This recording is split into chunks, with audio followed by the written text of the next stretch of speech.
ఏం చేస్తున్నవే? మొన్న నా కోడొచ్చి పెంట తవ్వినందుకే గంతకాలంలో పెట్టావు మంత్రాసమితి మన రాజులకి ఎందుకు నీ చెల్లెని కాదే తొరుస్తాన్ని. ఏం చేస్తున్నవే? నా పని పాడు ఏం పని చేస్తున్నవే? నేను ఈ దుర్రోజు బట్టి ఇల్లు కట్టుకుంటాను.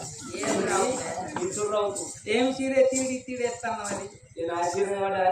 ఇది ఏం సీరే? ఇది పోయిన సంవత్సరం బతుకమ్మ పండుగ ముందట ఆధార్ కార్డు రేషన్ కార్డు కట్టుకొని డీలర్ దగ్గర పోయి నా ముసలి లైన్ నిలబడించింది. ఆడవాళ్ళు లైన్లో నిలబడతారు కానీ మొగలు లైన్లో నిలబడైతే ఇప్పుడు నేను కట్టి అనుకోని ఆధార్ కార్డు రేషన్ కార్డు కట్టుకొని పోయి డీలర్ దగ్గర పోయినా బయట కల్లా పోయి మహిళలందరికి కట్టు చక్కర వీళ్ళందరికీ సీర దొరకనంటే దొరుకుతుందా? దొరకదు. మరి నాకెట్లా దొరకాలి? అయ్యో ముసలోడు ఒక ఇంటికి అక్కడ ఉండవచ్చే. అయితే నా ముసలోడు తీసుకుపోయి పక్క పనులు